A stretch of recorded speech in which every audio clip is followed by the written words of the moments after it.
तड़ित विनिंदित पीताम्बरधारी श्री विट्ठल भगवान की परम कृपा से बालकृष्ण प्रभु की वांगमयी प्रतिमूर्ति हम आप सबके सन्मुख विराजमान श्रीमद् भागवत महापुराण को बारंबार प्रणाम।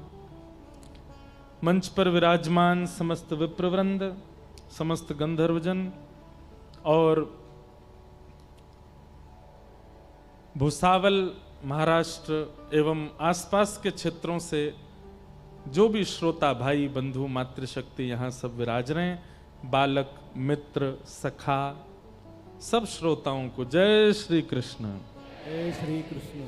जय सिया राम। जय सिया राम। जय श्रीमन नारायण। जय श्रीमन नारायण। राम कृष्ण हरि। राम कृष्ण हरि। जय जय श्री राधे। जय श्री राधे। हम ज्यादा इसलिए नहीं बोल रहे हैं क्योंकि हो सकता है नवरात्रि के व्रत चल रहे हों, कईयों के बेचारे भोजन प्रसाद नहीं पा रहे होंगे, तभी आवाज नहीं निकल रही है। लेकिन कोई नहीं, आप लोग विराज रहे हैं, कथा श्रवण कर रहे हैं, यही आनंद की बात है। भुसावल के इस पावन प्रांगण में हम श्याम दीवाने ट्रस्ट हैं और इस ट्रस्ट के माध्यम से ये कथा का भाव यहाँ हो रहा है। सब युवा बालक व्यवस्था कर रहे हैं और व्यवस्था के नियोजनकर्ता मंच पर विराज रहे हैं श्री जगन्नाथ महाप्रभु। इन्हीं के नेतृत्व में और इन्हीं के ही यजमानत्व में, आयोजकत्व में ये सुंदर कथा का क्रम यहाँ हो रहा है। ये सबसे बड़ी बात है। महाभारत युद्ध अर्जुन केवल इसलिए जीत गया क्योंकि उसने अपने रथ का सारथी श्री कृष्ण को बनाया। अर्जुन कहते हैं यदि मैं खुद रथ चलाता या खुद नेतृत्व करता तो शायद युद्ध नहीं जीत पाता। जिस रथ से रणभूमि में जाना उस रथ की ही बागडोर दे दी ठाकुर जी को, आप जानो आपका काम जाने, मैं तो केवल धनुष बाण पकड़ के खड़ा रहूंगा, आप जहां निर्देश करोगे वहां बाण चलाता रहूंगा।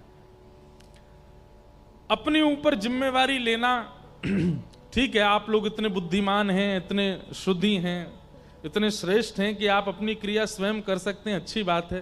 पर वैष्णव सब कुछ जानते हुए भी ठाकुर जी के भरोसे ही रहता। बोले नाथ जो आप कहेंगे वही हम करेंगे, जैसा आप चाहेंगे वैसा हम करेंगे। इसका मतलब आलसी हो जाना नहीं होता, इसका मतलब पड़े रहना नहीं होता कि पड़े हैं जैसे ठाकुर जी चाहेंगे वैसे करेंगे। कर्तव्य आप कीजिए, कर्म आप कीजिए, मेहनत आप कीजिए, परिश्रम आप कीजिए। फल उचित होगा अनुचित होगा, विजय होगी पराजय होगी, ये सब ठाकुर जी पे छोड़िए। आप तो केवल अपना कर्तव्य, ठाकुर जी ने हाथ दिए, पैर दिए, आंख नाक जीव कान बुद्धि दी, इनका प्रयोग करके कर्म कीजिए। उसका फल क्या मिलेगा वो ठाकुर जी पर छोड़ना है। अब इस कथा में भले ही व्यवस्था प्रमुख अनेक होंगे, लेकिन इस कथा का फल देने का दायित्व श्री जगन्नाथ जी को दिया है। तो जगन्नाथ जी तो एक ही फल देंगे, प्रेम।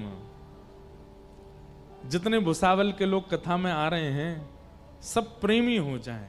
देखिए, ज्ञानी आप अध्ययन करके स्वाध्याय करके हो जाओगे, धनवान आप परिश्रम करके हो जाओगे, योग्य आप अपने स्किल्स को और मॉडिफाई करके योग्य बन जाओगे, लेकिन प्रेमी तो इन्हीं की कृपा से बन सकते हो। आपको प्यार करना संसार सिखा देगा, लेकिन प्रेम करना तो केवल जगन्नाथ जी सिखाएंगे। प्रेम प्रेम प्रेम की परिभाषाएं अनेक हैं।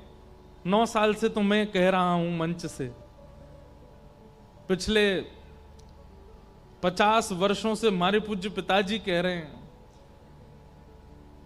100 वर्षों से अनेक संत जन कह रहे हैं, 400 वर्षों से तुकाराम जी कह रहे हैं, 1000 वर्षों से जयदेव महाप्रभु कह रहे हैं। सब कह क्या रहे हैं? सब प्रेम ही तो कह रहे हैं। प्रेम की परिभाषा कोई एक शब्द में कहना और एक संख्या में या एक सीमित भाव में सुनाने की नहीं है। प्रेम तो अद्भुत है। संसार प्रेम नहीं जानता, संसार प्यार जानता है। प्रेम तो ठाकुर जी सिखाते हैं। श्री जगन्नाथ जी, कभी आपने विचार किया कि इनका मुख ऐसा क्यों है, इनके हाथ ऐसे पिघले पिघले क्यों हैं, ये सर्वांगीण अंग ऐसा क्यों है श्री जगन्नाथ जी का? कहां हम ठाकुर जी का रूप देखते हैं वृंदावन में? बरहा पीडम नटवर वपुः कर्णयो कर्णकारम विभ्रत वासा कनक कपिसम वैजयंतीम चमालाम वंशी विभूषित करा नवनीर दावात पीतांबरा अरुणबिंब फला धरोष्ठात। किस किसने गाया? तुकाराम जी कहते हैं सुंदरत ध्यान उभे विटे वरी। इतना सुंदर जिनका रूप है, वो अपने रूप को इस प्रकार पिघला करके प्रकट क्यों हो गए? केवल प्रेम। ब्रजवासियों की याद में ठाकुर जी इतने विरहातुर हो गए कि श्री ठाकुर जी का श्री अंग पिघलने लगा। ब्रजवासी वल्लभ सदा मेरे जीवन प्राण, इनको नाही बिसारी हूं मोहिनंद बाबा के यहाँ। ब्रजवासियों की याद में द्वारिका में बैठे बैठे रोहिणी मैया से ब्रज की कथा सुनते सुनते ठाकुर जी का रूप पिघल गया। नारद जी महाराज ने आकर के रोहिणी मैया को शांत किया, मैया कथा विश्राम करो, नहीं तो ठाकुर जी तो नदी बन जाएंगे। तब रोहिणी मैया ने कथा विश्राम की तो ठाकुर जी का ये रूप, अच्छा हाथ ऐसे क्यों कि मानो अपनी भुजा पसार करके कह रहे हो कि ब्रजवासियों को कोई ला के मेरे हृदय से लगा दो। ऐसे ठाकुर जी प्रकट हो गए। नारद जी महाराज बोले, भगवान आप अपने मूल रूप में दोबारा आ जाइए, ये रूप हम देख नहीं पा रहे आपका, आप ऐसे पिघल गए मोमबत्ती की तरह। ठाकुर जी बोले, नारद जी ये रूप अभी तो अंतर ध्यान हो जाएगा, लेकिन यह रूप कलिकाल के लोगों को बताने के लिए कि प्रेम की स्वरूप, प्रेम की स्थिति क्या है, प्रेम प्रदान करने के लिए रूप कलिकाल में पुनः प्रकट होगा। इंद्रद्युम्न राजा पर कृपा करके मैं श्री जगन्नाथ बन करके आऊंगा, इसी रूप में आऊंगा और पूरे विश्व को दर्शन दूंगा। तब महाप्रभु जी इंद्रद्युम्न राजा पर कृपा करके श्री जगन्नाथ रूप में प्रकट हुए। और जगन्नाथ रूप में प्रकट होकर के जब आप इनका रूप देखते हैं तो आपके नेत्र सजल हो जाने चाहिए। जगन्नाथपुरी जाएंगे ना तो एक लीला आपको दिखेगी। जब आप जगन्नाथ जी का दर्शन करोगे तो वहां जितने पंडा पुजारी है ना, वो सब हाथ में डलिया लिए, उसमें तुलसी होगी, उसमें दक्षिणा चढ़ाने को कहेंगे। कभी कभी वो क्या करेंगे, सफेद सफेद कपूर लेंगे, आपकी आंखों पे ऐसे लगा देंगे। कोई अगर समीप गया होगा, ये निश्चित हुआ होगा सबके साथ, ऐसे कपूर लगा देते हैं आंखों पर। क्यों? कि भैया ठाकुर जी को सूखे नेत्रों से मत देखो, भीगे नेत्रों से देखो। ये प्रेमावतार है श्री ठाकुर जी का, श्री जगन्नाथ प्रेम विगलित हैं श्री ठाकुर जी, इनके लिए तो सजल नेत्र कर लो। अब हम लोग इतने कठोर हृदय के हैं कि देख करके तो हमारा नेत्र सजल होते नहीं, इसलिए जबरदस्ती कपूर लगाते कि आपके नेत्र सजल हो जाए। और ठाकुर जी का प्रसादी कपूर होता है, वो प्रसाद भी है और उसका दूसरा भाव कि सजल नेत्रों से देखो श्याम सुंदर को। बहुत भाव है। हम तो कई बार मन ऐसा आता है कि इन्हीं विषयों पे ही बोलते रहें, इन्हीं विषयों का भाव कहते रहें। ऐसे महाप्रभु श्री जगन्नाथ जी इस कथा के आयोजक बन के बैठे।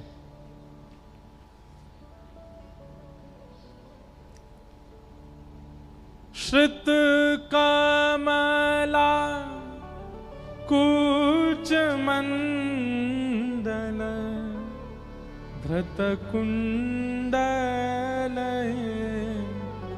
धृत कुंडल कलित ललित वनमाल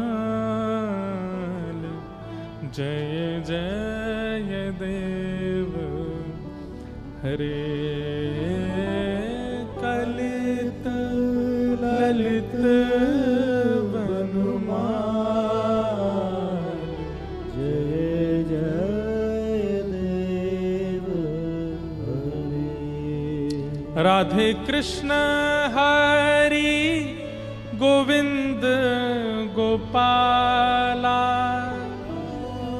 नंद जी को लाला यशोदा दुलारा। राधे कृष्ण हरि गोविंद गोपाला नंद जी को लाला यशोदा दुलारा। जय जय देव हरे जय जय देव हरि। श्री जगन्नाथ महाप्रभु की।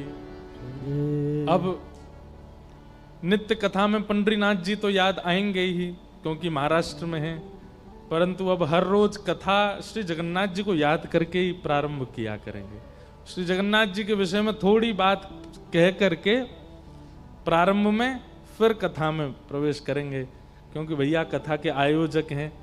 आप भुसावल वाले तो इनको धन्यवाद कहो कि इन्होंने ये कथा का क्रम रखा है, तो नित्य उनका एक कोई भाव सुनेंगे। और श्री जयदेव महाप्रभु के द्वारा विरचित गीत गोविंद प्रयास करेंगे उसके और भी श्लोक और भी पदों को गाया करें, और फिर बस थोड़ी देर जगन्नाथ जी को प्रणाम करके फिर कथा में प्रवेश करेंगे। तो बड़े आनंद के साथ श्री भुसावल में ये मंगलमयी कथा चल रही है। आज कथा का द्वितीय दिवस यहां प्रारंभ हो रहा है। कल हम लोग महात्म श्रवण कर रहे थे, महत्व, और महात्मा में दो बातें विशेष रूप से सुनाई गई थी, बहुत ध्यान से सुनिएगा। पहली बात कि श्रीमद् भागवत से भक्ति, ज्ञान और वैराग्य तीनों निपुण होते हैं।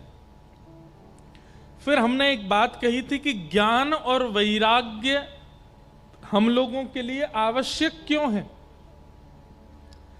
कल्याण केवल भक्ति से भी हो सकता है, लेकिन हम लोगों का जो स्वभाव है वो इतना सहज नहीं रह गया है कि केवल भक्ति से काम चल जाए। हम लोग इतने चतुर, इतने विषयी और इतने संसार के भावों में नियुक्त हो चुके हैं कि सामान्य भक्ति से हमारा कल्याण संभव मुश्किल है। हो तो जाएगा पर मुश्किल है। इसलिए ज्ञान और वैराग्य की आवश्यकता है हम लोगों को। हमारे संत श्री तुकाराम जी महाराज, श्री नामदेव जी महाराज, जनाबाई, हमारे भक्तिमती मीराबाई, कबीरदास जी, रैदास जी, अगर हम इनका नाम भी लें तो कोई अतिशयोक्ति नहीं।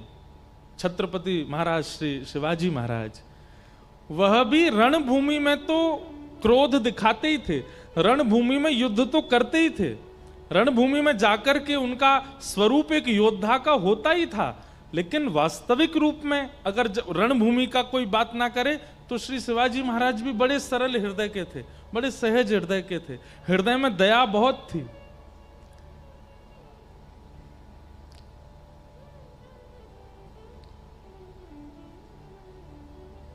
तुकाराम जी के सत्संग में जाते थे हमारे छत्रपति शिवाजी महाराज, और नियम बना लिया था कि कहीं भी श्री तुकाराम जी महाराज का सत्संग हो, उनके पास पूरी लिस्ट होती थी कहां कहां तुकाराम जी अपना भाव सुनाएंगे। और आपको यदि समय मिलता था, समीपता होती थी, तो गुपचुप बिना किसी को बताए, बिना सेना लिए जाते थे सत्संग में। तो सरलता और सहजता, निष्कपटता यदि आपके चित्त में है तो केवल भक्ति, केवल नाम जप, केवल तिलक, केवल कंठीमाला, केवल कथा श्रवण, इन्हीं से आपका कल्याण संभव है। लेकिन हम सबके चित्त में चतुराई भी है, कपट भी है, छल भी है, ईर्ष्या भी है, राग भी है, द्वेष भी है। इसलिए हम लोगों का कल्याण केवल भक्ति से नहीं हो पाएगा। हमें ज्ञान और वैराग्य दोनों युक्त चाहिए।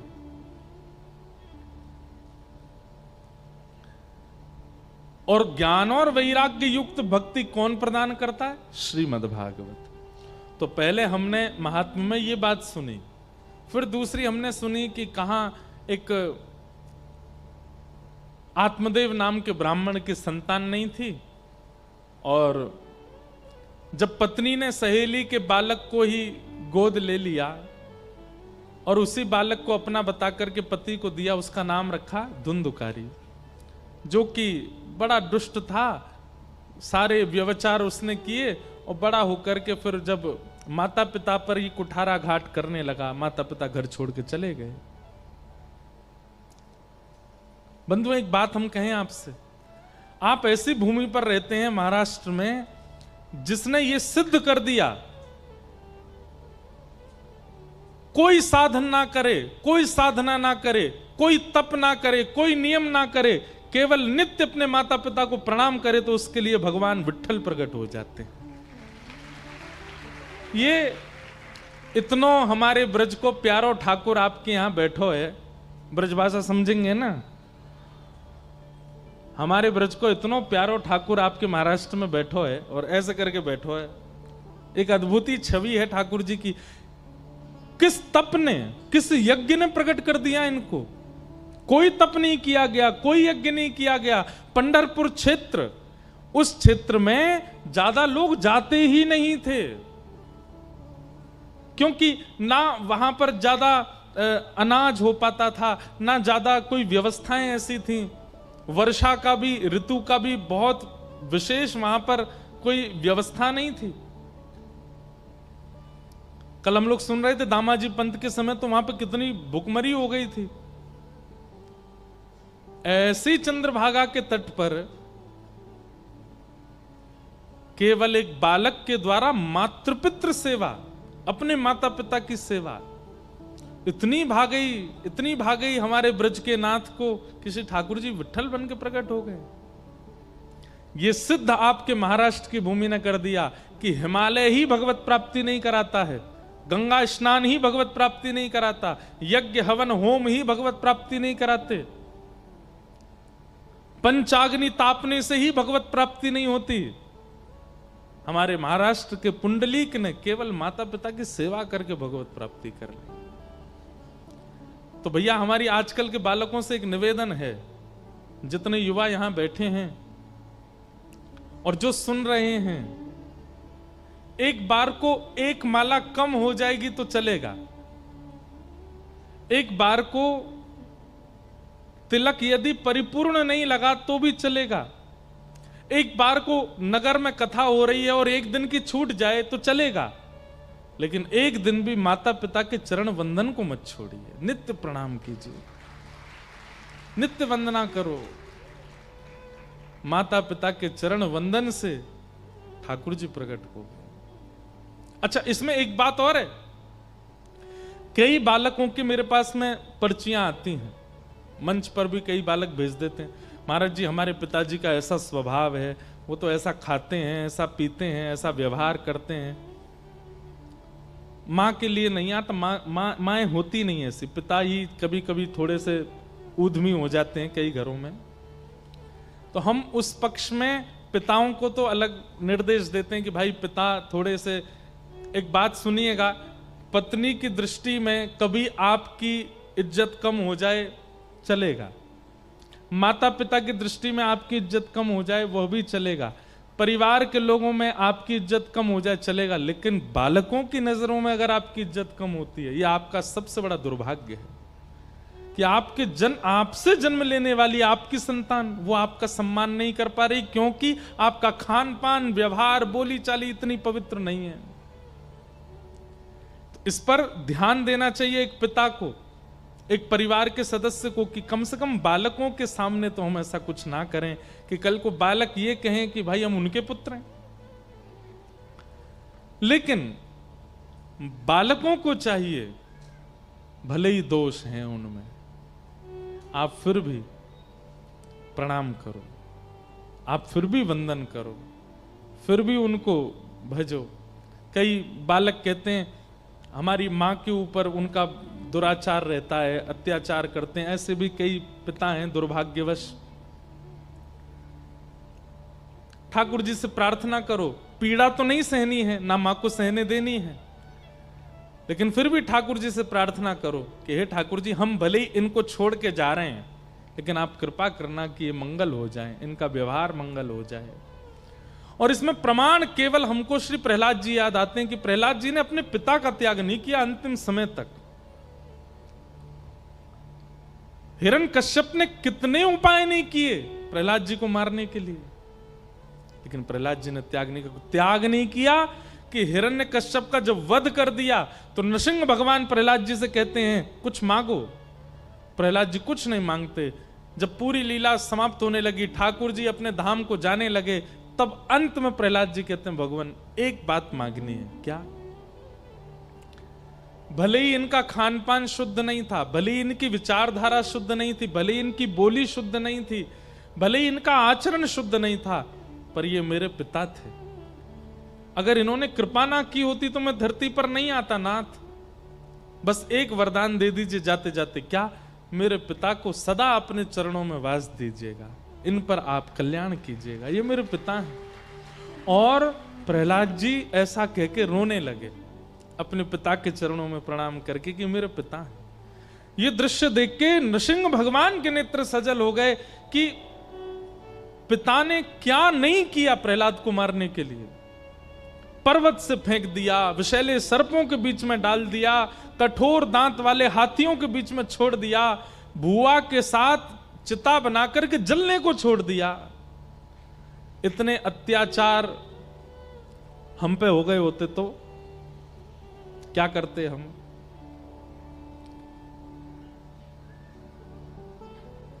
हम लोगों की तो पूछो ही मत, हम क्या करते।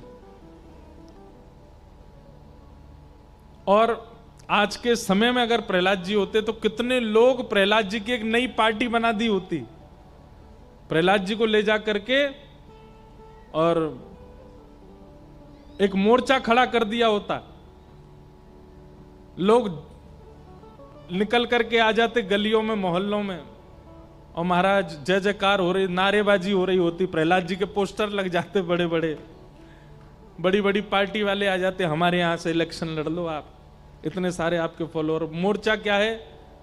बोले दुष्ट पिता मुक्त मोर्चा। हम लोग तो ऐसे वाले लोग हैं, लेकिन श्री प्रहलाद जी का ऐसा स्वभाव नहीं है ना। उस स्वभाव पर ठाकुर जी रीझ गए। बताओ, इतना कुछ सहने के बाद भी प्रहलाद के चित्त में कोई दोष नहीं आया। हमारी तो प्रार्थना है भैया, आप जिस भूमि पर रहते हैं यहां माता पिता की सेवा भगवत प्रकट करती है। बाकी काम बाद में कीजिएगा, नियम कीजिए, साधना कीजिए, जप कीजिए, नाम गाइए, कथा सुनिए, पर सबसे पहले दिन की शुरुआत माता पिता को प्रणाम करके कीजिए, उनको वंदन कीजिए। हमें कई माताएं पूछती हैं, कई लोग पूछते हैं, बालकों में भगवत भक्ति कैसे प्रारंभ से डाली जाए? अपनी सेवा कराओ, इसी से सीख जाएगा वो। माता पिता अपनी सेवा सिखाएं उसको। स्कूल जाना जरूरी है, पढ़ना जरूरी है, होमवर्क करना जरूरी है, लेकिन इन सब के साथ बालक को यह भी सिखाइए कि सुबह उठ करके बिस्तर से उतरते ही सबसे पहले माँ को प्रणाम करना है, फिर पिताजी को प्रणाम करना है, दादी को प्रणाम करना है, दादा को प्रणाम करना है, बड़े लोगों को प्रणाम करना, उसके बाद मुंह धोना है। बिना मुंह धोए सबको पहले प्रणाम करके आओ। छोटी अवस्था है बालक की, इसमें यही उसको सेवा सिखाइए। फिर स्नान ध्यान करके अपना बाल भोग करके स्कूल जाते हो, ट्यूशन जाते हो, कॉलेज जाते हो, घर से बाहर निकलना है तो सबको प्रणाम करके निकलना है, घर आना है तो सबको प्रणाम करना है, ये सिखाइए। आप केवल इतना ही सिखा दीजिए, हनुमान चालीसा छोड़ दीजिए, बाद में सिखाना। गीता के श्लोक मंत्र आदि सब बाद के लिए छोड़ो, पहले ये सिखाइए। वो बालक यदि घर के बड़े लोगों का सेवक बन गया, हनुमान चालीसा अपने आप उसको ग्रहण करेगी, उसको याद नहीं करना पड़ेगा। हनुमान चालीसा स्वयं कृपा करेगी, गीता जी उस पर स्वयं कृपा करेंगी, संत जन उस पर स्वयं कृपा करेंगे। भाई मिट्टी में बीज बोया जाए और जल डाला जाए, सूर्य का प्रकाश किया जाए, तो बीज अपने आप पुष्पित होता है, अपने आप पौधा बनता है, पौधे से वृक्ष बनता है, वृक्ष से अब उसमें फल टांगने नहीं पड़ते, उसमें फूल लगाने नहीं पड़ते, अपने आप प्रकट करता है। ठीक वैसे ही बालकों को पहले मातृ पितृ सेवा सिखाओ, ताकि इस महाराष्ट्र में, हमारे इस भारत में एक और पुंडलीक जैसा कोई भक्त हो जो माता पिता की सेवा से एक बार फिर से ठाकुर जी को प्रकट कर दे, ठाकुर जी को प्रादुर्भाव कर दे।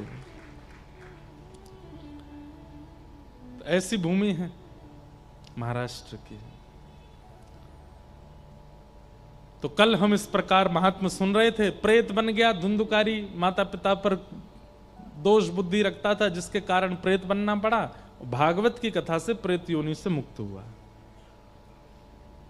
यहां दो बातें सिद्ध हुई। पहली बात कि कितना भी भयंकर प्रेत हो, कितना भी भयंकर कोई प्रेत योनि में चला गया हो, उसके निमित्त यदि भागवत श्रवण कर ली जाती है या पाठ करा लिया जाता है, वो प्रेत योनि से मुक्त हो जाता है। और दूसरी बात क्या सिद्ध होती है कि भूत प्रेत होते हैं। कई लोगों को लगता है भूत नहीं होते, प्रेत नहीं होते, होते हैं। ये बात सिद्ध हो गई यहां पर आजकल इनका ये थोड़े कम एक्टिव हैं, भूत प्रेत थोड़े कम एक्टिव हैं। क्यों? क्योंकि हम मानव भूतों से कम नहीं हैं। पहले भूत कब आते थे? रात में 10 बजे के बाद आते थे। अब आजकल हम सोते ही 2 बजे हैं, पूरी दुनिया ही जगी रहती 2-3 बजे तक। भूत कहते हैं यार हमारा टाइम भी ले गए ये लोग, सुबह आ नहीं सकते हम। 4 बजे के बाद तो सूर्योदय हो जाता है, सूर्योदय में भूत प्रेत दिखते नहीं है। रात के टाइम हम लोगों को एक नया प्रेत मिल गया है, फोन, उसी के आश्रय में इतना रहते हैं कि भूत प्रेत बेचारे एक्टिव हो ही नहीं पा रहे। अब सब छोड़ छाड़ के चले गए शहरों को, जंगल वंगलों में रहते होंगे, शेर वेरों को ही दिखते होंगे, हमको तो दिखते नहीं है अब। तो ऐसा है। तो इस प्रकार भागवत जी प्रेत पीड़ा विनाशिनी। आइए अब भागवत जी के प्रथम स्कंद में हम लोग प्रवेश करते हैं। जन्माद्यस्य यतोऽन्वयादितरतः चार्थे स्वविज्ञस्वराट् तेने ब्रह्म हृदय आदि कवये मुह्यन्ति यत्सूरयः तेजो वारि मृदां यथा विनिमयो यत्र तृषगो मृषा धाम्ना स्वेन सदा निरस्तकुहकं सत्यं परम धीमहि। भागवत जी का पहला श्लोक।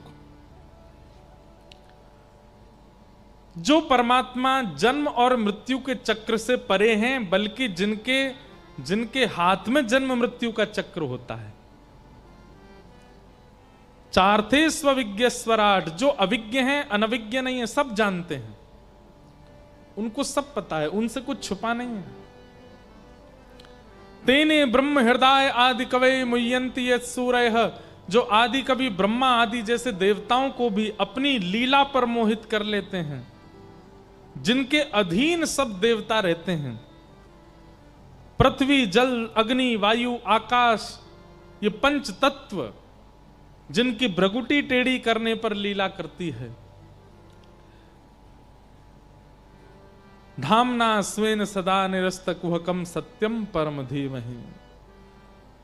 ऐसे परमात्मा इस अमृष दुनिया को, जो मिथ्या है, अपनी माया से सब लोगों को सत्य सी प्रतीत कराते हैं। ऐसे श्री कृष्ण को, ऐसे परम सत्य परमात्मा को हम बारंबार प्रणाम करते हैं। भगवान कौन है? एक बात हमारी बहुत ध्यान से सुनिए सब लोग। ठाकुर जी के प्रति आस्था होना, ठाकुर जी के प्रति श्रद्धा होना, समर्पण होना, ठाकुर जी के प्रति लगाव होना, ये सब बाद की बात। सबसे पहला ये विश्वास होना कि यही सत्य है, ये परम सत्य है। मैं एक बात कथा में कहता हूं, बहुत ध्यानपूर्वक सुनिएगा। हमारा और ठाकुर जी का एक खेल चल रहा है, एक गेम चल रहा है। कौन सा खेल? बचपन में एक खेल खेला था हम लोगों ने,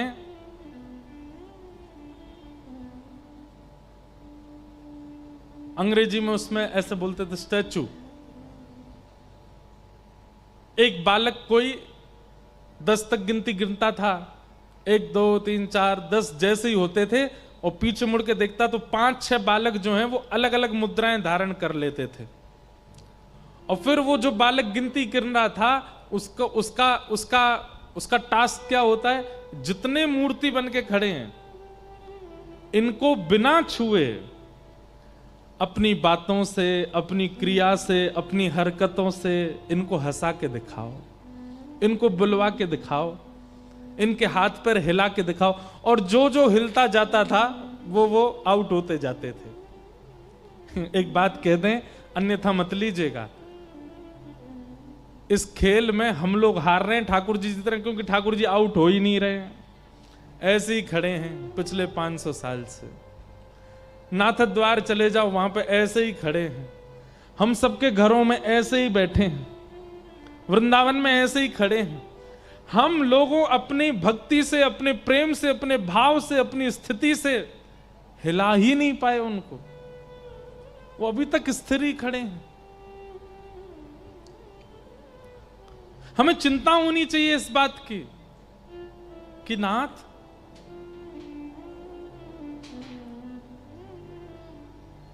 हमारा प्रेम ऐसा नहीं, हमारा भाव ऐसा नहीं कि आप थोड़े से मचल जाओ। ठाकुर जी जैसे वैसे ही रहते हैं, कभी कोई परिवर्तन उनमें नहीं दिखता। क्यों? क्योंकि हमारे विश्वास में कहीं ना कहीं अभी कमी है, हमारे प्रेम में कमी है, हमारी भावनाओं में, हमारी श्रद्धा में कमी है। हम लोग कहीं ना कहीं स्वार्थी बन जाते हैं, इसी कारण से वो केवल एक स्थिरता बनी रहती है। ठाकुर जी सचल नहीं होते। श्री नामदेव जी महाराज, श्री तुकाराम जी महाराज, ज्ञानेश्वर माउली, जनाबाई, ये जितने नाम हैं भक्तों के, इन सब ने ठाकुर जी को सचल किया, और आज की भाषा में कहूं तो आउट किया था। ठाकुर जी हिल गए थे इनके लिए।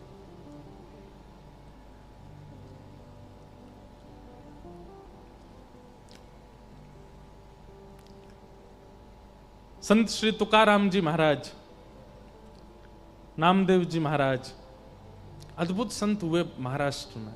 मुझे बहुत प्रिय है महाराष्ट्र के संत, मुझे सबसे ज्यादा भक्त मुझे प्रिय है महाराष्ट्र के। भक्त चरित्र जितने भी हम कहते हैं सब अच्छे लगते हैं, पर कहीं ना कहीं ऐसा लगता है कि जैसे पूर्व में शायद 200-250 साल पहले मैं भी शायद महाराष्ट्र में किसी भक्त के, किसी सेवक का सेवक रहा हूँगा, इसलिए महाराष्ट्र के जब भक्तों का चरित्र आता है ना, मन बड़ा प्रसन्न हो जाता है। हमको मराठी समझ नहीं आती, पर अभंग सुनना इतना अच्छा लगता है, ऐसा लगता है कि मानो कोई अपनों की बात कर रहा है।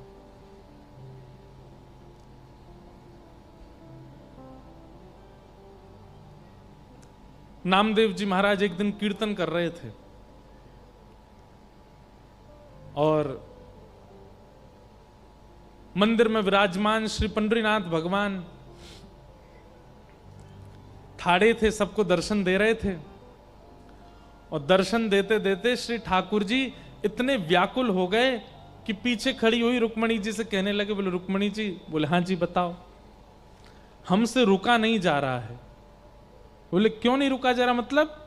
बोले नामदेव जी इतना सुंदर कीर्तन कर रहे हैं, इतने आनंद से नृत्य कर रहे हैं, इतने सारे वैष्णव मिलकर के करताल बजा रहे हैं, मुझसे रुका नहीं जा रहा। मेरा मन हो रहा है कि मैं भी कीर्तन में चला जाऊं, जाकर के नृत्य कर लूं थोड़ा सा। रुक्मणी जी बोली, आप यदि चले गए तो यहां दर्शन कौन देगा सबको? बोले दर्शन की तो बात ऐसी है कि आप भी हमारी तरह ही खड़ी हो, थोड़ी देर के लिए आप ही हमारा मुकुट पीतांबर पहन के खड़ी हो जाना, सब आपको ही विट्ठल समझ के प्रणाम कर लेंगे, हमको जाने दो। रुक्मणी जी बोली चलो एक बात तो बन गई कि आपकी जगह मैं खड़ी हो जाऊंगी, लेकिन आप अगर कीर्तन में जाएंगे, आपके जाते ही सब खड़े हो जाएंगे, सब कीर्तन रोक देंगे, सब आपके स्वागत सत्कार में लग जाएंगे, आपके पांव छूने लगेंगे, कीर्तन के बीच में विक्षेप डालने के लिए आप जाओगे। ये बात सुनकर के ठाकुर जी रुक गए, बोले कि नहीं ये तो सही है, हम अगर गए तो श्री नामदेव जी भी कीर्तन विश्राम कर देंगे, पूरी जनता खड़ी हो जाएगी, हमको देख करके सब लोग प्रणाम वंदन करने लगेंगे, कीर्तन जो इतना सुंदर चल रहा है विश्राम हो जाएगा।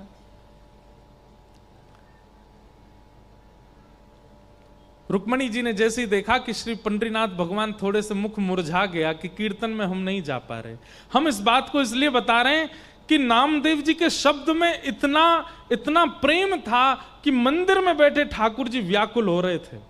नामदेव जी बुलाने नहीं गए, ठाकुर जी व्याकुल हो रहे हैं कि मुझे कीर्तन में जाना है। हम सामने खड़े होकर पुकारते हैं, ठाकुर जी को कोई फर्क नहीं पड़ता, यूं ही खड़े रहते हैं, लेकिन नामदेव दूर कहीं पंडाल में बैठ करके कीर्तन कर रहे हैं और ठाकुर जी मत चल रहे हैं कि मुझे जाना है वहां पर।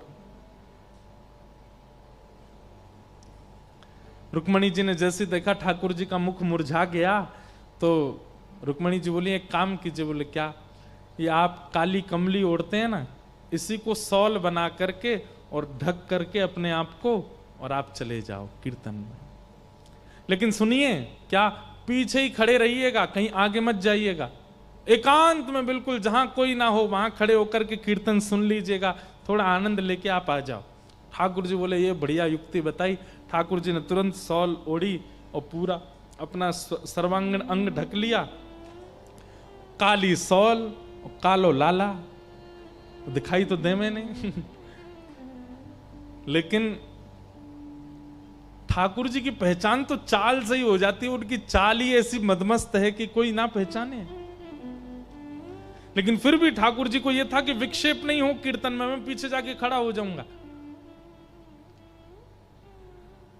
आहा, ठाकुर जी पीछे आकर के खड़े हो गए, हजारों की तादाद में वैष्णव बैठे थे और श्री पंडरीनाथ भगवान पीछे खड़े होकर के एक दीवार से टेक लगा करके मधुर भाव से नामदेव जी का कीर्तन सुन रहे हैं।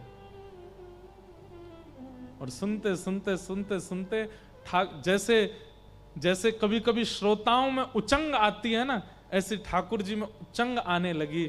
और जैसे ही कीर्तन की गति लय तेज हुई, थोड़ा कीर्तन की गति तीव्र होने लगी, श्री ठाकुर जी भूल गए कि मुझे सबसे छुपना है, वहीं कमर पर हाथ धर के उछल उछल करके कीर्तन करने लगे, नृत्य करने लगे। और नृत्य करते करते ठाकुर जी के नेत्र बंद हो गए। अब जैसे ठाकुर जी नृत्य करने लगे, धीमे धीमे जनता में प्रवेश करने लगे। अब पहले तो लोग उनको जगह नहीं दें अंदर आने की, लेकिन जैसे ही पीछे मुड़ करके देखें कौन है धक्का दे रहा है, पीछे देखें तो साक्षात पंडरीनाथ, और अपनी कमर पर हाथ धर करके मधुर भाव से नृत्य कर रहे हैं। हल्ला हो गया सब श्रोताओं में, अरे साक्षात पंडरीनाथ आ गए। सब ने मार्ग दे दिया और श्री ठाकुर जी नृत्य करते करते नेत्र बंद हैं, अश्रुपात प्रेमाश्रु गिर रहे हैं नेत्रों से, और कभी भुजा उठा के नृत्य करते हैं, कभी कमर पर हाथ धर के नृत्य करते हैं। सब देख करके आश्चर्यचकित हो गए। ठाकुर जी नृत्य कर रहे हैं और नृत्य करते करते जैसे ही सन्मुख आए, इतनी तन्मयता से ठाकुर जी नृत्य करने लगे कि ठाकुर जी की पीतांबरी धीमे धीमे खुलने लगी और खुल करके सर्वांगीण अंग से पीतांबरी उतरने लगी। लेकिन ठाकुर जी को भान नहीं है कि मेरी पीतांबरी उतर रही है।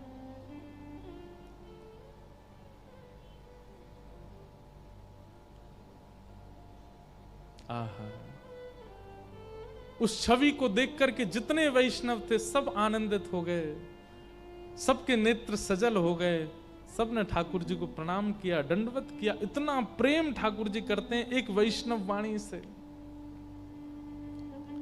एक अभंग गाया जाता है, उसका अर्थ तो मुझे ज्यादा नहीं पता। अबीर गुलाल उधरी तरंग, माझा घरी नाचे माझा सखा पांडुरंग, नाथा घरी नाचे माझा सखा पांडुरंग। ठाकुर जी नृत्य कर रहे हैं।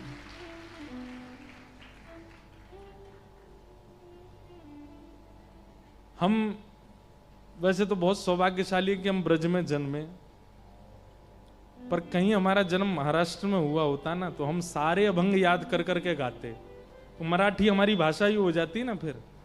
लेकिन अब मराठी हमको आती नहीं। अच्छा, दूसरी बात क्या है, आप भाषा समझ करके भगवत वाणी कभी नहीं पढ़ पाओगे, भाव समझ के ही याद कर सकते हो। हमको तो इतना सुख लगता है, इसीलिए हम अष्ट सखाओं को गाते हैं, क्योंकि वो हमारी ब्रज भाषा में है। लेकिन कहीं महाराष्ट्र मराठी हमको थोड़ी आ गई होती तो हम सारे यहाँ के अभंगों को याद कर करके सुनाते, कथाओं में अपने लाल जी को सुनाते, भागवत जी को सुनाते। इतना सुंदर लगता है महाराष्ट्र का भाव। तो हम क्या कहना चाह रहे हैं, हमारी पुकार से तो हिलते भी नहीं है ठाकुर जी। और श्री नामदेव जी का कीर्तन दूर चल रहा है, ठाकुर जी पहुंच गए, नृत्य करने लगे और इतने बेसुध होकर नृत्य करने लगे कि पीतांबरी उतरने लगी ठाकुर जी की। तो भैया, ये जितने वैष्णव भक्त हुए, इन्होंने ठाकुर जी को इस खेल में आउट किया है। किस खेल में? कि ठाकुर जी मूर्तिमंत बन के खड़े हैं और वो अपनी कला से, अपने प्रेम से, अपने भाव से, अपने शब्दों से मूर्तिमंत ठाकुर जी को हिला डुला सके। हम में वो सामर्थ्य नहीं। हम तो खूब प्रयास करते हैं, ठाकुर जी फिर भी ऐसे ही खड़े रहते हैं। इसका मतलब क्या है, हमारी उस भाव में, हमारी उस श्रद्धा में, हमारे उस प्रेम में कहीं कमी है, इसलिए ठाकुर जी हिल नहीं रहे हैं। उसके लिए सबसे पहली बात क्या रखनी है, ठाकुर जी को परम सत्य मानो। ये परम सत्य है, ये विश्वास चित्त में आना चाहिए कि ये परम सत्य हैं। ठाकुर जी के सन्मुख जाकर के पूर्ण भाव से जब पंडरीनाथ भगवान का दर्शन करो, श्री रंगनाथ भगवान का दर्शन करो, राधा रमन लाल जी का दर्शन करो, तो ये भाव चित्त में आ जाना चाहिए, ये परम सत्य है। ये प्रथम भाव रखना है हमें चित्त में। उसके बाद आपका प्रेम, उसके बाद श्रद्धा, उसके बाद भक्ति, जो कोई भी है वो अपने आप सुंदर होती चली जाएगी। कहीं ना कहीं हमारे चित्त में परम सत्य की भावना नहीं है, इसीलिए बाकी के सब भाव निपुण नहीं हो पाते। श्री वेदव्यास जी महाराज ने भागवत के प्रथम श्लोक में कृष्ण को प्रणाम नहीं किया, राम को प्रणाम नहीं किया, नारायण को प्रणाम नहीं किया, विष्णु को प्रणाम नहीं किया। क्या कहते हैं? सत्यम परम धीमहि, मैं परम सत्य को वंदन करता हूं। केवल यही भाव परम सत्य का चित्त में लेकर के वेद व्यास जी ने संपूर्ण भागवत की रचना कर दी। हमारे अंदर कहीं ना कहीं संसार सत्य है, ठाकुर जी को सत्य मानते हैं, पर कहीं ना कहीं संसार को भी सत्य मानते हैं, कहीं ना कहीं व्यवहार को भी सत्य मानते हैं।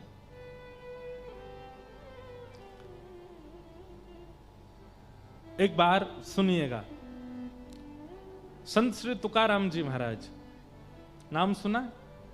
आप नहीं सुनेंगे तो कौन सुनेगा? है महाराष्ट्र वालों को नहीं पता होगा तो आपको पता है, जैसे हम लोग कीर्तन करते हैं ना, जय जय राम कृष्ण हरि,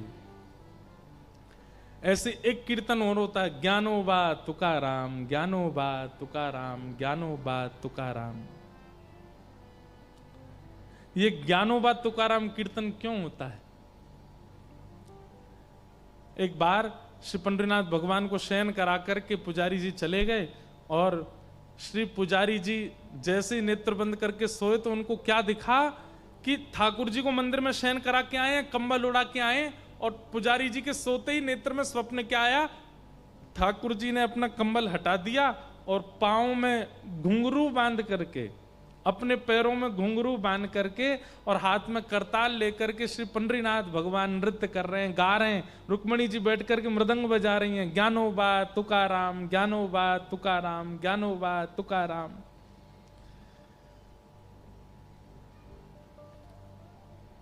ये दृश्य देख करके पुजारी जी व्याकुल हो गए। बोले मैं ठाकुर जी को सुला के आया, ये कैसा सपना आया कि ठाकुर जी सोए नहीं है। दौड़ करके गए और मंदिर में जाकर के धीमे से भीतर गर्भगृह के अंदर झांक करके देखा तो वहां यही दृश्य दिखा। श्री पंडरीनाथ भगवान हाथ में करताल लिए, मंजीरा लिए, ज्ञानोबा तुकाराम ज्ञानोबा नृत्य कर रहे थे। रुक्मणी जी मृदंग बजा रही हैं और श्री ठाकुर जी नृत्य कर रहे हैं। पुजारी जी ने तुरंत प्रणाम किया, जय हो पंडरीनाथ। ठाकुर जी तुरंत स्थिर होने लगे, अपने स्थान पर खड़े होने लगे, बिल्कुल स्थिर। बोले अब मत होइए, चोरी पकड़ ली हमने, अब जैसे हो वैसे ही रहो। ठाकुर जी बोले आप क्यों आ गए? बोले क्योंकि हमको स्वप्न में दिख रहा था कि आप सो नहीं रहे हो, आप नाच रहे हो। पूरे दिन आप खड़े रहते हो, लोग बाग आपके दर्शन करते हैं, और रात को भी आप सोते नहीं हो। क्या कीर्तन कर रहे हो आप? और कीर्तन तो ठाकुर के नाम का होता है। ये ज्ञानदेव तुकाराम ज्ञानोबा तुकाराम भक्तों के नाम का कीर्तन क्यों कर रहे हो आप, वो भी अर्धरात्रि को? ठाकुर जी बोले मुझे इनकी बहुत याद आती है। इन्होंने मेरे को इतना गाया, मेरा इतना कीर्तन किया कि मैं स्वयं को रोक नहीं पाता इनका कीर्तन करने से। इसलिए करताल लेकर के पूरी रात मैं अपने भक्तों का कीर्तन करता हूं। पुजारी जी बोले एक बात बताइए, भक्त तो आपके बहुत सारे हुए, लेकिन आप केवल ज्ञानोबा तुकाराम ही क्यों? ये दो मतलब आपके ज्यादा प्रिय हैं। श्री ज्ञानदेव जी महाराज और श्री तुकाराम जी यही आपके अति प्रिय हैं। बाकी के इतने सारे भक्त हुए, श्री नामदेव जी भी हुए और उत्तर भारत के कई सारे भक्त हुए, अष्टसखा हुए, ये सब तुलसीदास जी महाराज आदि, इन सब का किसी का नाम नहीं, ज्ञानोबा तुकाराम। ठाकुर जी बोले भक्तों की यदि गिनती की जाए तो मेरे अवतार कम पड़ेंगे, भक्तों के अवतार ज्यादा हैं। इतने सारे भक्त हैं कि सबका नाम एक साथ गाना मेरे लिए संभव नहीं। इसलिए हम क्या करते हैं, बोले एक भक्त तो है आदि भक्त और एक भक्त है अंत भक्त। आदि भक्त कौन? श्री ज्ञानदेव जी महाराज। भक्ति काल, भक्ति शतक आया था भारत में, 100 साल केवल भक्ति हुए थे। भक्ति शतक के सबसे पहले भक्त हैं श्री ज्ञानेश्वर माउली। इसलिए ठाकुर जी कहते हैं पहला नाम मैं उनका लेता हूं। और श्री भक्ति शतक के सबसे विश्राम के भक्त हैं श्री तुकाराम जी महाराज। छत्रपति शिवाजी महाराज के समय पर तुकाराम जी महाराज। तो ये 100 साल की जो भक्ति काल आया था उसमें प्रथम हुए श्री ज्ञानदेव जी, दूसरे हुए, अंतिम हुए श्री तुकार। इसलिए हम इन दोनों का नाम बोलते हैं। इस बीच में जितने भक्त हैं सबको, सबके नाम अपने आप उच्चारित हो जाते हैं, इसलिए ज्ञानोबा तुकाराम। पुजारी जी इतने प्रसन्न हो गए, बोले जय जय, आप विश्राम करो। बोले कल से हम नियम लागू करवा देंगे, जय जय राम कृष्ण हरि तो कीर्तन होगा ही, और साथ में ज्ञानोबा तुकाराम ज्ञानोबा तुकाराम ये कीर्तन भी होगा। तो जब हम राम कृष्ण हरि गाते हैं तो हम लोगों का मन नृत्य करता है, पर बीच बीच में जब ज्ञानोबा तुकाराम गाते हैं तो श्री पंडरीनाथ भगवान नृत्य करने लगते हैं, आनंदित हो जाते हैं, मेरे भक्तों का नाम गा रहा है। एक बात कहें, कभी कोई अपराध आपसे बन जाए, कभी कोई पाप आपसे बन जाए और आपको उसका भय लगता हो कि नाथ मुझसे ये गलती हो गई, अब इसकी मैं क्षमा कैसे मांगूं, खूब सारे भक्तों का नाम कीर्तनबद्ध करके ठाकुर जी के आगे गा देना। खूब सारे भक्तों के नाम कीर्तनबद्ध करना। हम लगे हैं, आज ही हमारे मन में ये भाव आया कि एक कीर्तन ऐसा बनाएं जिसमें केवल भक्तों के नाम हो और भक्त नाम कीर्तन करके ठाकुर जी को प्रसन्न कर दो। कभी कोई अपराध बन जाए, वो भक्त नामा, वैसे तो भक्त नामावली है, हमारे भक्तमाल जी में भी गाई जाती है, ब्रज के रसिक संत गाते हैं, भक्तों के नाम गाते हैं। पर एक सहज कीर्तन बनाने का मन है कि एक कीर्तन ऐसा बनाएं कि कभी ठाकुर जी के सामने बैठ करके गावें, ठाकुर जी प्रसन्न हो जाएं। तुकाराम जी महाराज जिनका मैं स्मरण कर रहा था, संत श्री तुकाराम जी महाराज अद्भुत महापुरुष हुए।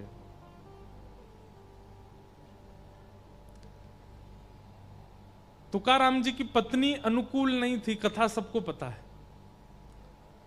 सब लोग इधर देखिए, ध्यान से सुनिएगा। तुकाराम जी की पत्नी अनुकूल नहीं थी। अनुकूल मतलब मन के मुताबिक। लड़ती थी, झगड़ा करती थी, डांटती थी, फटकारती थी, और कभी कभी ज्यादा गुस्सा आ जाता था तो श्री तुकाराम जी पर कुछ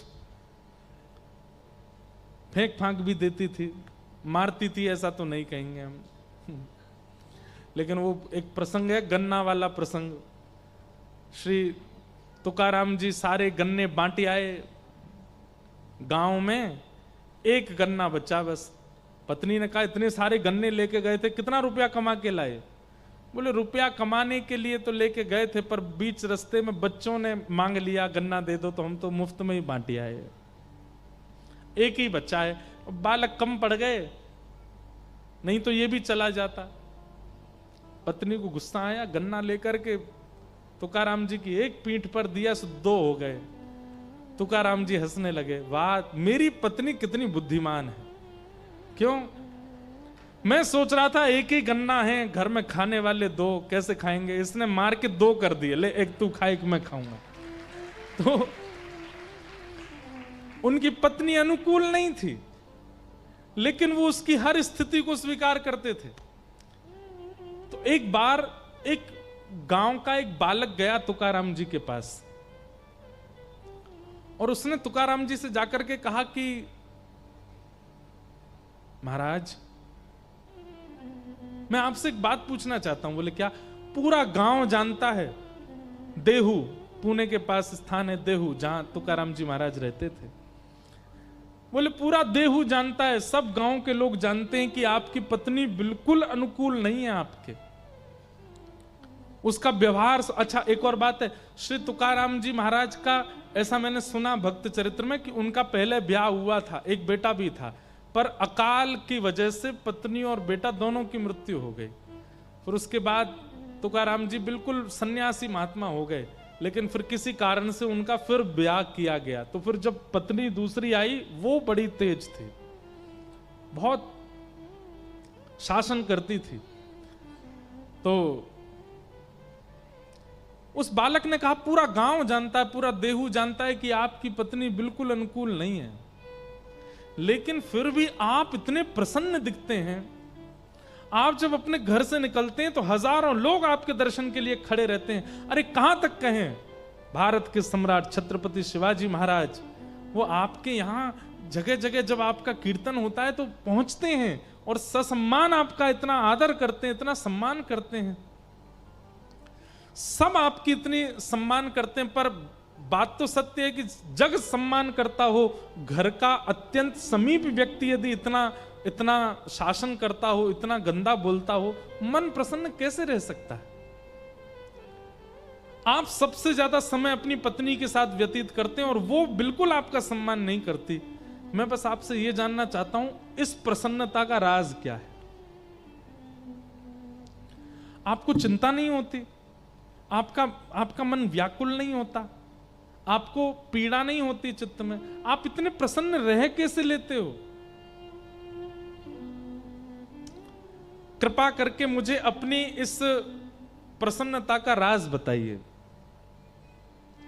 तुकाराम जी महाराज बैठे थे, तो बैठे बैठे तुकाराम जी बोले सुनो, बहुत पते की बात है, ध्यान से सुनिएगा। तुकाराम जी बोले मेरा राज तो बाद में बताऊंगा, लेकिन मुझे तेरा एक राज पता है। बालक घबरा गया, आपको क्या पता चल गया मेरे बारे में? बोले तुम्हारा एक राज पता है कि तुम्हारे जीवन के केवल 7 दिन बचे हैं, 7 दिन बाद तुम्हारी मृत्यु हो जानी है बच्चा, केवल 7 दिन बचे हैं तुम्हारे। और वो बालक अपने प्रश्न तो सब भूल भाल गया। बोले मैं काय को आ गया आपके पास? तुकाराम जी को प्रणाम करके तुरंत भागा। 7 ही दिन बचे थे उसके। 7 दिन तक वो बालक ऐसा हो गया, एकांत में बैठा रहता।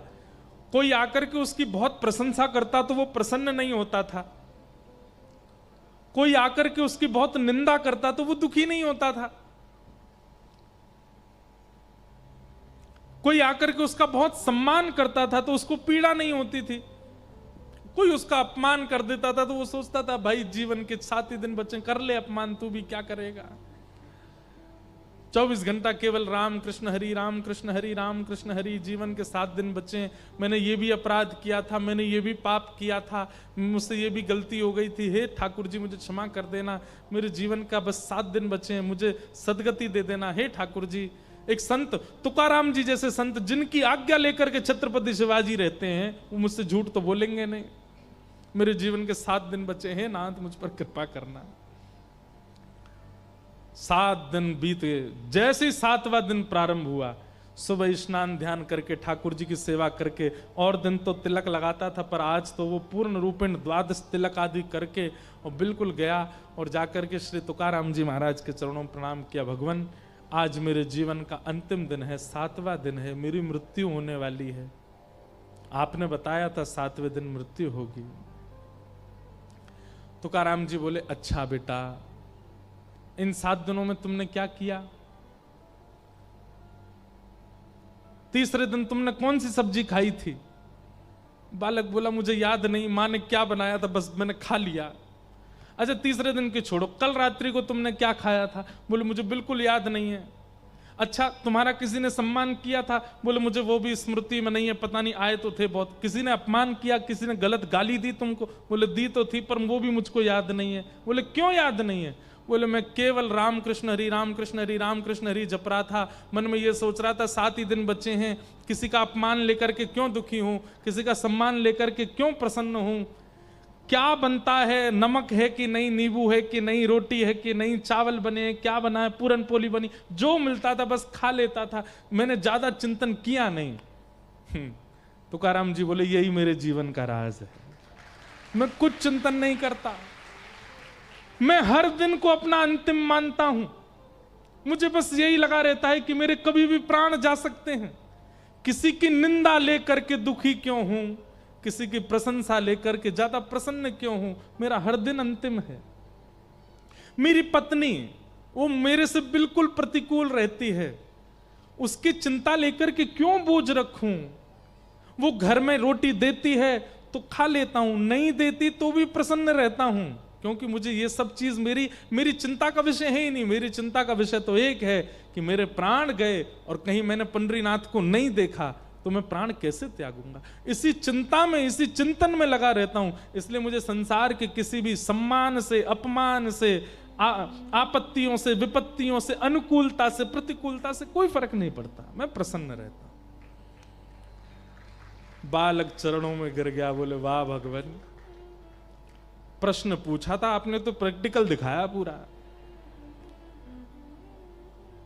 जाते जाते बोला ये तो बता दीजिए कि मरूंगा कि नहीं। बोले मरोगे, हर क्षण मरोगे, ये चिंतन जाने ही मत दो, अब पूरा जीवन ऐसे ही जियो। आज 7वां दिन पूरा हो गया, अब कल से फिर 7 दिन के लिए ऐसे ही रहो, और फिर 7वां दिन पूरा, फिर 7 दिन के लिए ऐसे रहो, जीवन भर तुम ऐसे ही रहना। तुकाराम जी महाराज ने एक अपना जैसा भक्त निर्माण कर दिया अपनी क्रिया से।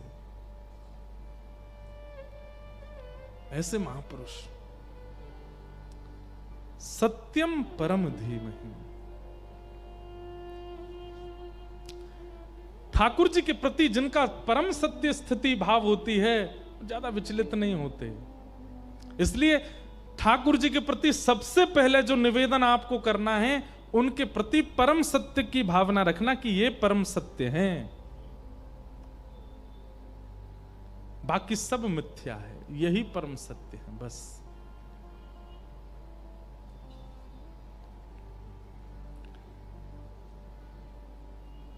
कि धर्म प्रोजित कई तवोत्र परमो निर्मत सराणाम सताम वैद्यम वास्तवमत्र वस्तु शिवदम तापत्रयोन्मूलनम श्रीमद्भागवते महामुनि कृते किं वा परैरीश्वर सद्यो हृदयवरुध्यते त्रिकृतभिः शुश्रूषुभिस्तत्क्षणा।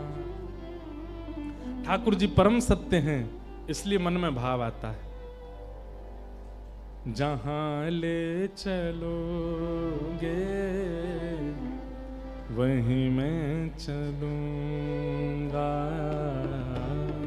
जहाँ ले चलोगे वहीं मैं चलूँगा। हाँ, जहाँ ले चलोगे वहीं मैं चलूँगा, जहाँ ले चलोगे वहीं मैं गाइएगा सब लोग। ओ जहाँ नाथ रख दोगे, जहाँ नाथ रख दोगे, जहाँ नाथ रख दोगे,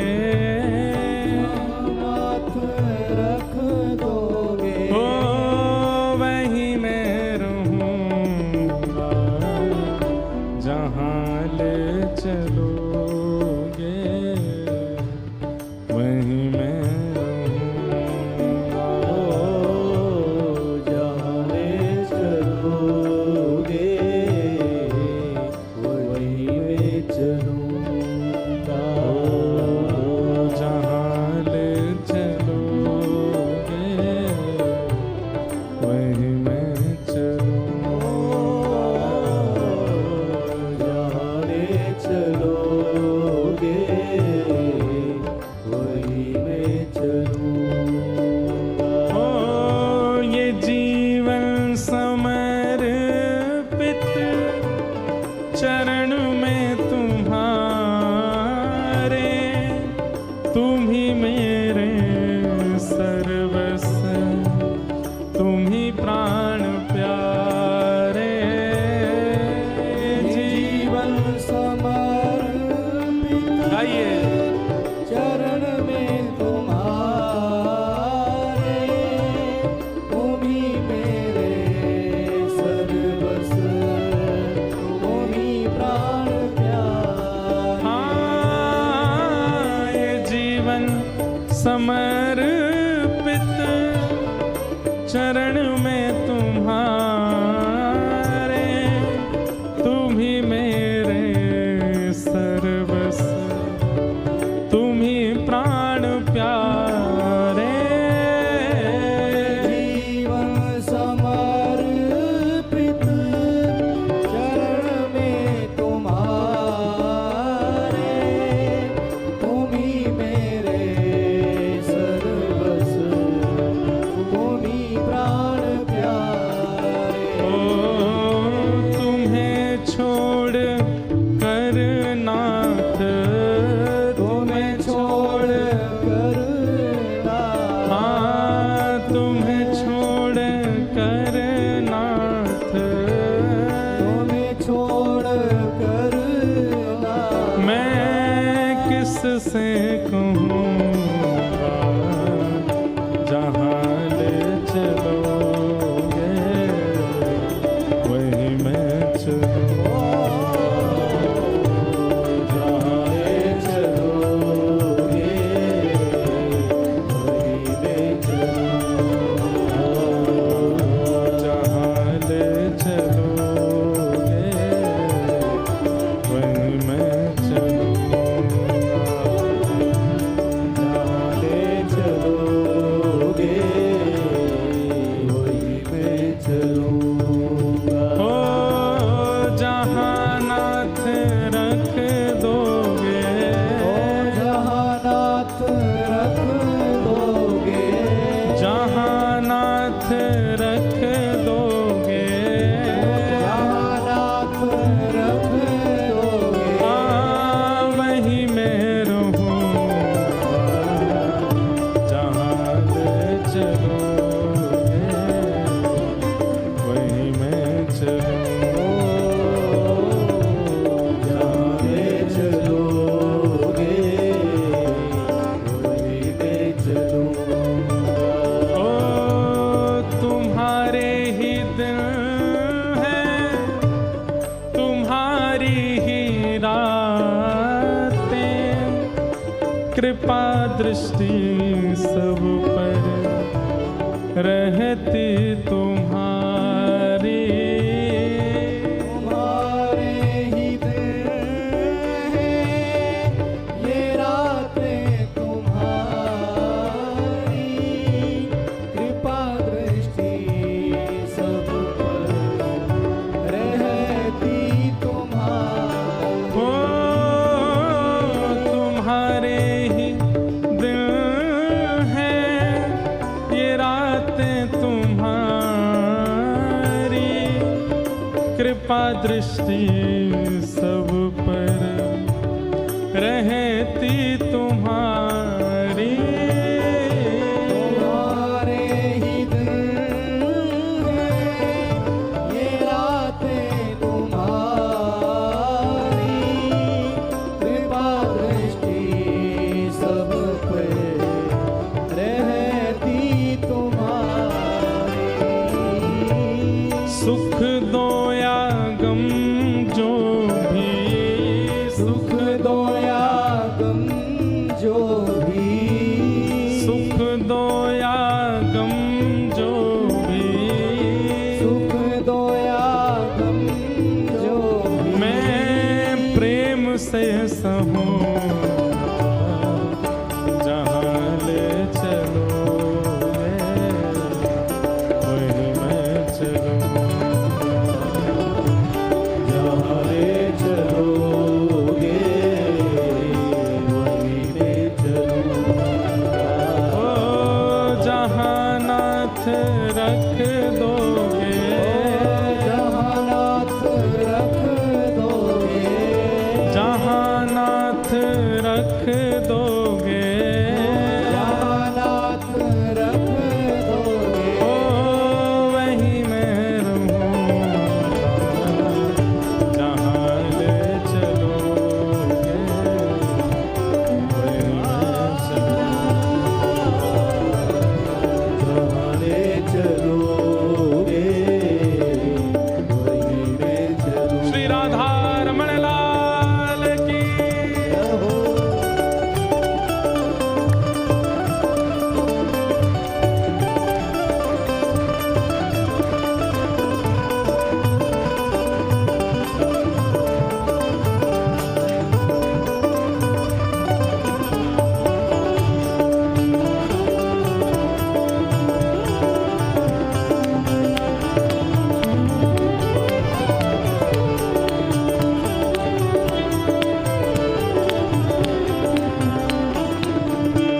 और सबसे विशेष गुण जो भक्त का होना चाहिए, हो न कोई शिकायत, नहीं कोई अर्जी, कर लो करा लो प्रभु जो है तेरी मर्जी। न कोई शिकायत, नहीं कोई अर्जी, कर लो करा लो जो है तेरी मर्जी। हाँ न कोई शिकायत, नहीं कोई अर्जी, कर लो करा लो प्रभु जो है तेरी मर्जी। न कोई शिकायत, नहीं कोई अर्जी, कर लो करा लो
जहाँ चलोगे वहीं मैं चलूँगा।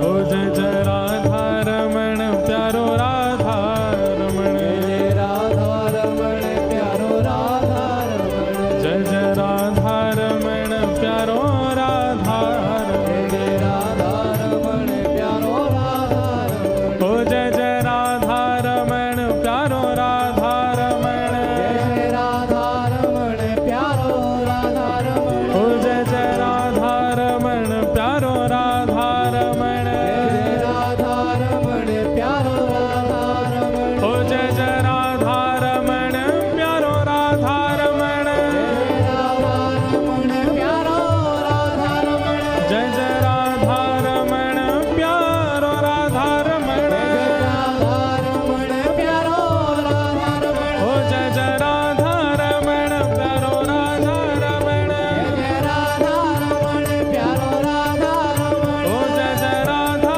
रमण प्यारो राधा रमण, जय राधा रमण प्यारो राधा रमण, ओ विठ्ठलनाथ रमण प्यारो नाथ रमण, विठ्ठलनाथ रमण प्यारो नाथ रमण, रुक्मणीनाथ रमण प्यारो नाथ रमण, रुक्मिणीनाथ रमण प्यारो नाथ रमण, ओ जय जय राधा रमण प्यारो राधा रमण, जय राधा रमण प्यारो राधा रमण, जय जय राधा रमण प्यारो राधा रमण, जय राधा रमण प्यारो राधा रमण, ओ जय जय राधा रमण प्यारो राधा रमण, जय राधा रमण प्यारो राधा रमण, जय जय राधा रमण प्यारो राधा रमण, जय राधा रमण जय जय श्री राधे, जय जय श्री राधे,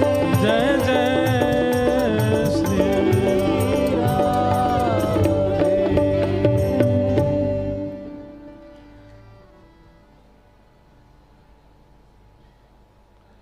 बोलो वृंदावन बिहारी लाल की।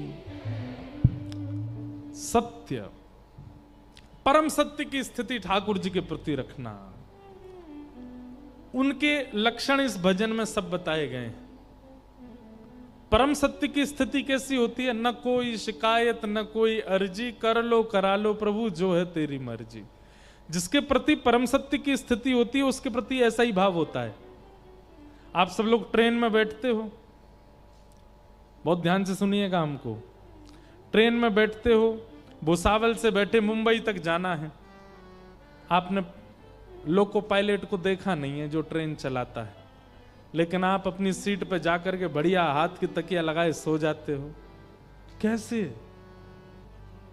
यही भाव रखते हो आप लोको पायलट के प्रति क्या? न कोई शिकायत न कोई अर्जी। अब अर्जी तो कैसी है? रास्ते में कहीं मन हो रहा है पानी पीना, लेकिन स्टेशन नहीं है, चल रही है गाड़ी, कैसे रुक जाएगी? कर लो करा लो प्रभु जो है तेरी मर्जी। और उसका फल क्या मिलता है कि आप सही सलामत मुंबई पहुंच जाते हो, मतलब अपने गंतव्य तक पहुंच जाते। फ्लाइट में भी ऐसा ही होता है। पायलट को हम जानते नहीं, उसको देखा नहीं, पर उसके प्रति इतना समर्पित होकर के बैठ जाते हैं। अब बताओ, कोई व्यक्ति हमारी जान के साथ खेल रहा है, 30,000 फीट पे ले गया हमको ऊपर, और वो भी हम उसको पैसा दे के और गए 18,000 की टिकट करा करके, उससे कहते ले चल भैया हमको। मतलब यहां 6-7 फीट से आदमी गिर जाए तो हड्डी टूट जाती है, 30,000 35,000 फीट से अगर वो गेर दे हमको, लेकिन उसके प्रति हम कैसा विश्वास रखते हैं? लोग बाग सो जाते हैं फ्लाइट में जाकर के, बढ़िया खाना पीना खाते रहते हैं, आनंद करते हैं, फोन चलाते हैं, गाने सुनते हैं। क्यों? पायलट के प्रति एक अंधविश्वास है। अच्छा, अंधविश्वास को लोग गलत रूप में लेते हैं। अंधविश्वास का मतलब लोग ऐसा सोचते हैं कि जो है पाखंड के प्रति ऐसा। अंधविश्वास का मतलब नेत्र बंद करके विश्वास।